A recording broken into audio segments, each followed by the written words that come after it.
here just working on some chicken broth, and I have been asked by a couple of my friends and some lovely mamas and postpartum clients how I make my chicken broth.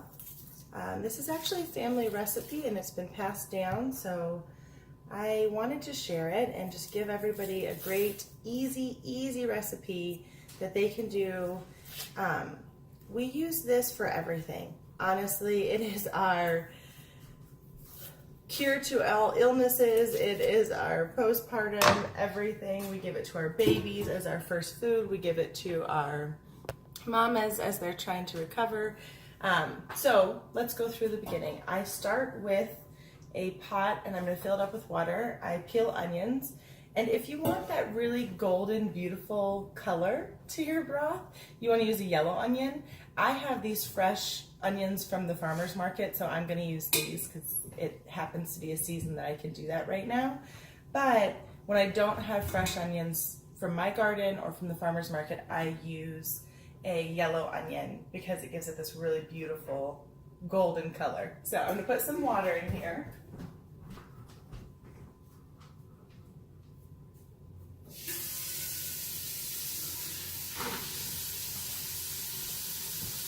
As that's filling up, I just want to go over kind of my station. I will, did it blur me out? There we go.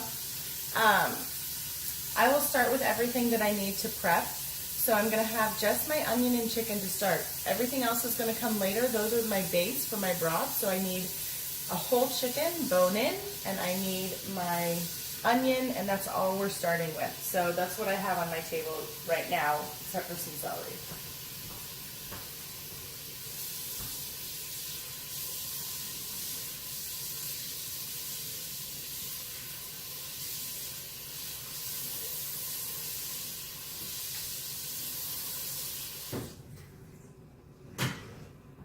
Right, perfect. So we'll get that going. So I'm going to put it over fire, however your stove works, if you have electric or gas, either one's fine. So to go back to the beginning, we're going to start with our pot of water. We're going to make sure that we're putting onion and just chicken to start with. This is going to boil, so I'm going to have it all the way on high, give it a really warm temperature. I'm going to let this come to a light boil, not like the overflowing, bubbling kind of boil, just a simmer. And I'm going to let this go on for 40 to 50 minutes, just with the chicken and the onion. And I'm going to come back and I'm going to skim over the top any of the sediments that have been released from the chicken. I'm not going to skim away the fat.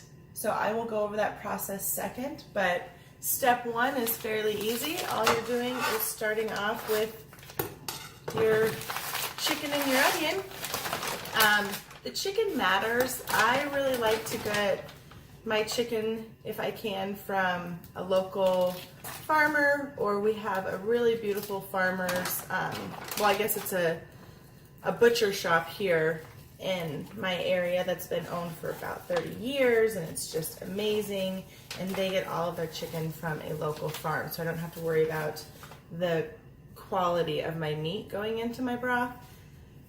When you're doing this, you're going to want a large to medium-sized chicken. I do literally 100% bone-in, full, whole chicken, and going into the pot, it's just your onion, just your chicken. That's where we're starting.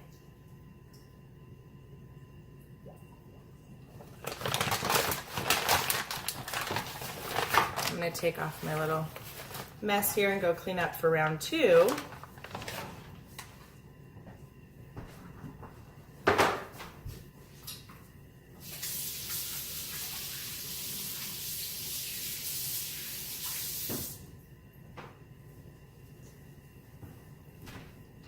To be completely honest, I hate handling raw meat. So I usually wear gloves. I didn't do it for today because I didn't want to creep anybody out, but I actually hate touching raw meat. So I'm going to leave this to settle, and I'm going to let this cook for a while.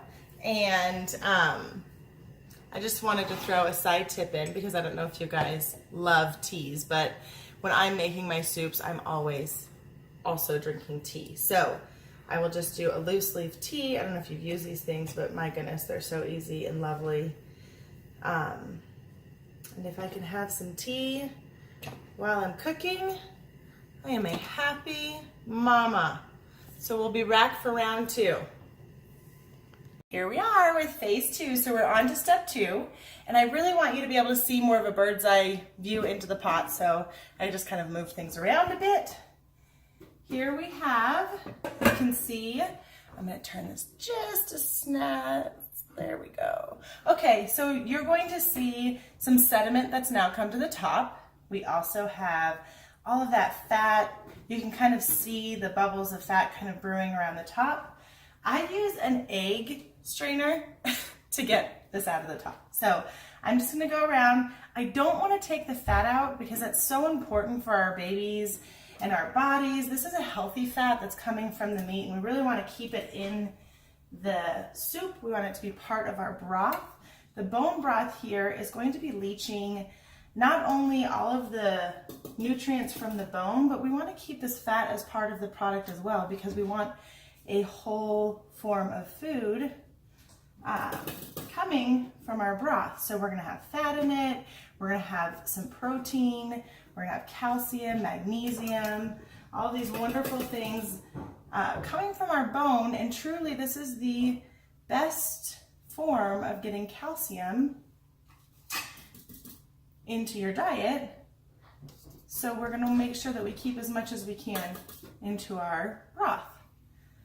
Bone broth has so many wonderful properties in it that we use it in every way that we can. We try to use it for every person in our family. We make sure that it's not just something that we use when we're sick. The collagen that is coming from the bone as well is the best source of receiving collagen, which means we're all gonna have pretty hair and nails and skin. So multiple factors here that go into a bone broth that make it a wonderful source for the family. Hi, Juno. This is our family pet here. So I'm going on to phase 2, which means I'm adding in all of my extras, which for me just means celery and carrots. So I started with my onion and protein, my chicken, and now I'm moving on to celery and carrots. And I typically just cut these pretty simple, easy. I don't usually eat the celery as much, but I do use the carrots. So I'm just gonna dump these celery in, and then when I'm choosing carrots, I follow the same philosophy as my chicken. I want something that is going to be of great quality. I want something that I plan on eating afterwards. So I get these beautiful, I mean, absolutely beautiful carrots. Let me show you. I mean, look at these. They're so cute. I dropped one of the stubs. These are organic carrots, and then I keep them large. Whoop. I keep them large because if I'm giving these to a baby for their first food, they can hold on to this like a stick, and it's nice and soft because it's been cooking in here, so they just gnaw on it, and it's wonderful. So here we go with my carrots. And as I'm putting these in, I just want to make a note that when using your broth, at the very end of this process, I do separate it. I don't keep all of my extras, my protein, my veggies, anything that I've added in at this point. I don't keep them together. I separate them because the shelf life for your protein and your veggies is going to be a little bit less than your broth. So I say rule of thumb for my proteins and my veggies is around 5 days. For my broth, I go for up to 7 days. So because I want to keep that broth a little bit longer and I really want to use my bone broth at every level, I'm not just going to eat it like soup with the vegetables. I will drink my broth like coffee in the morning. I'll just heat up a cup of broth, and to me that is better than a warm cup of coffee. It feels wonderful. It's still that sensation of a warm cup of something, so it kind of feels like you're having a cup of coffee. It's just such a recovery product that your body is gonna feel the nutrients from it. It's a great way to start your day. So I make sure that I separate them. Here we go with some carrots. So we're at about 45 minutes with our broth. We've started with our two main products, which is your onion and your chicken, and those went on for about 45 minutes. Now we've moved on to our vegetables. I don't keep them going the entire time. They don't need as much time to cook. So now I'm adding in all of my veggies, and this will go again for about 40 minutes to have our final product, which will be chicken soup for most, but for me, this is my everything. This is my bone broth.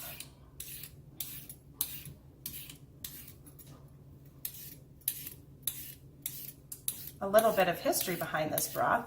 It actually comes from my mother, and it comes from her grandmother. This has been passed down for generations and generations. It's kind of our family secret, and we have been giving this to anybody that we can get to taste it and have a try of it.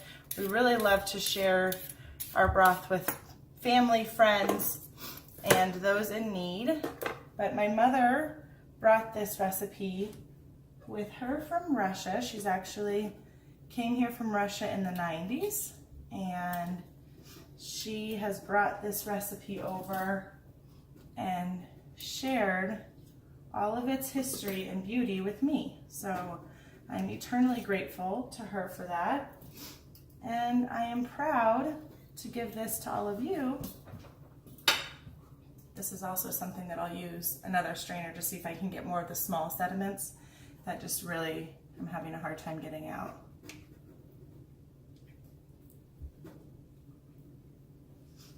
I personally don't like the sediments in it because I feel like it tastes a little funny, so I try to keep it as clean as possible. So here we are, phase 2. You've added your veggies. You're gonna leave this for another 40 or so minutes. We could add in herbs if we wanted to. My mother likes to put dill in hers, but the next step from here is going to be seasoning. I know a lot of chicken broths have very high sodium in them. I do add sodium to my broth. I also add a little secret, which I'm gonna show you at the end.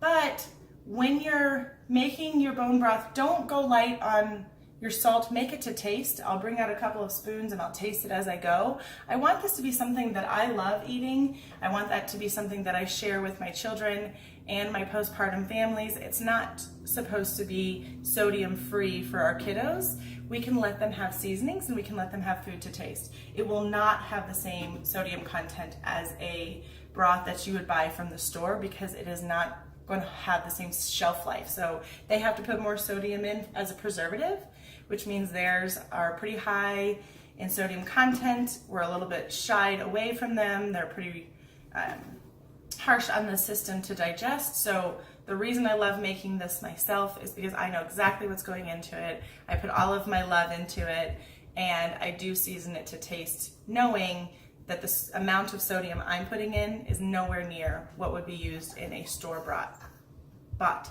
bone broth. So here we are at our last step.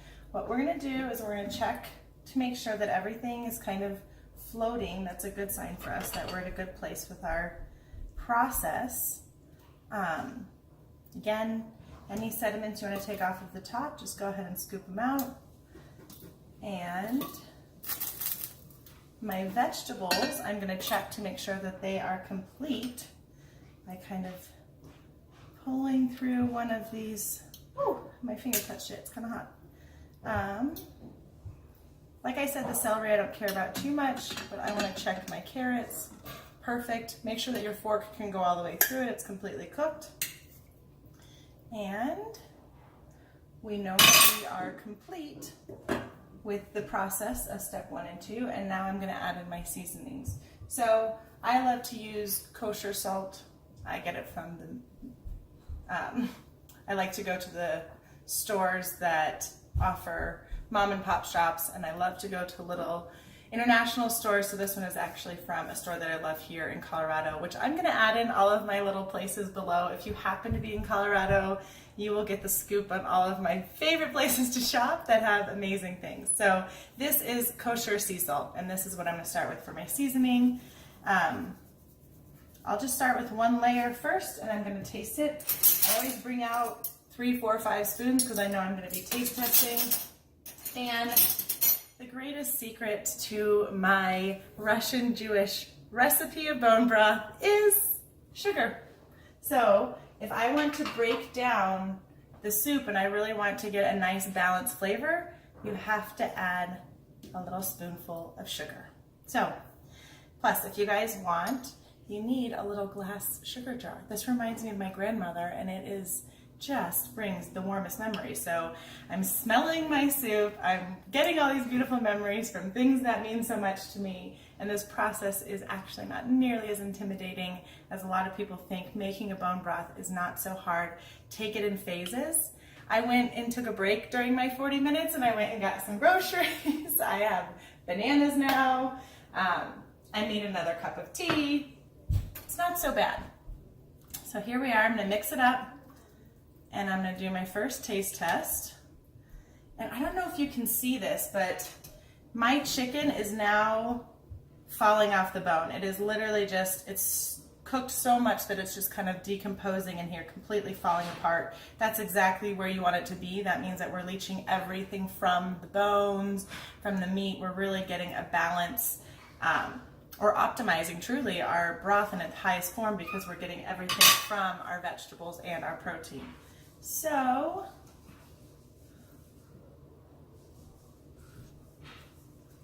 it's delicious, but it's not got enough salt in it for me.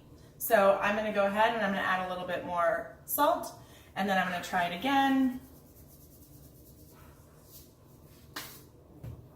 I'm actually just gonna give it a minute to settle. I'm gonna make more tea because I'm telling you guys, you need to have tea while you are cooking. It's just delicious.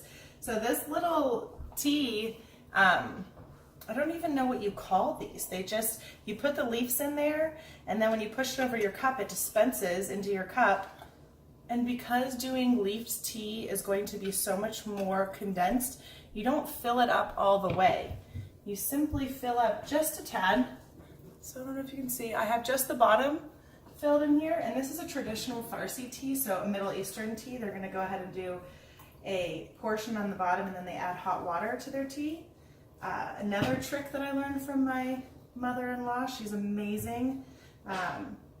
She brings in all the best things, and I like little sugar, so I'll just put a tiny bit of sugar in my tea. And I'm gonna wait a minute. Such an amazing tea. Okay, so here we go. We're gonna come back, add another spoon.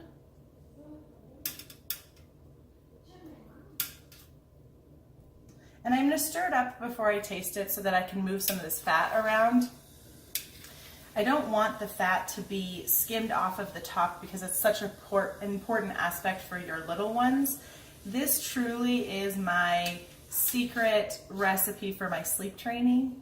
When I'm sleep training babies and I'm supporting them to get longer stretches of sleep at nighttime, and they're between the 6 to 9 months old, we're just introducing solids, so we're not quite efficient at it, and we still need a very balanced level of calories in the daytime to support a longer nighttime stretch, which means this fat is so important.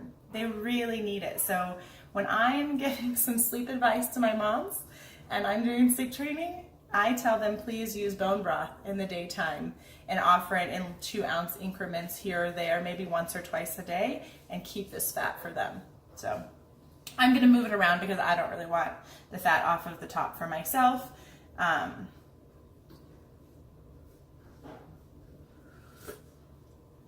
Yep, that is it. That's exactly where I want to be. So sodium to taste, put the salt in where you want it to be. 1 spoon of sugar. This is the secret to my recipe, is to make sure you put a little bit of sugar in it. And then at the very end of this, I will just separate everything. I will take out all of my vegetables, I will take out my protein, I will go through and pour all of my broth through some type of colander to clear out any extra sediments if a little piece of bone fell off, anything like that. And then I have a beautiful pure broth. My bone broth is something that I'll use for everything. And I actually have a little care packet I'm getting ready to take to a mama today. So I am going to separate this out and bring her some recovery broth. Make sure she's feeling well and doing her best. So thank you very much for watching and listening to my rant about all of my extras and how to do my family recipe. And I will put in the link below everything that I have mentioned today. Have a wonderful day.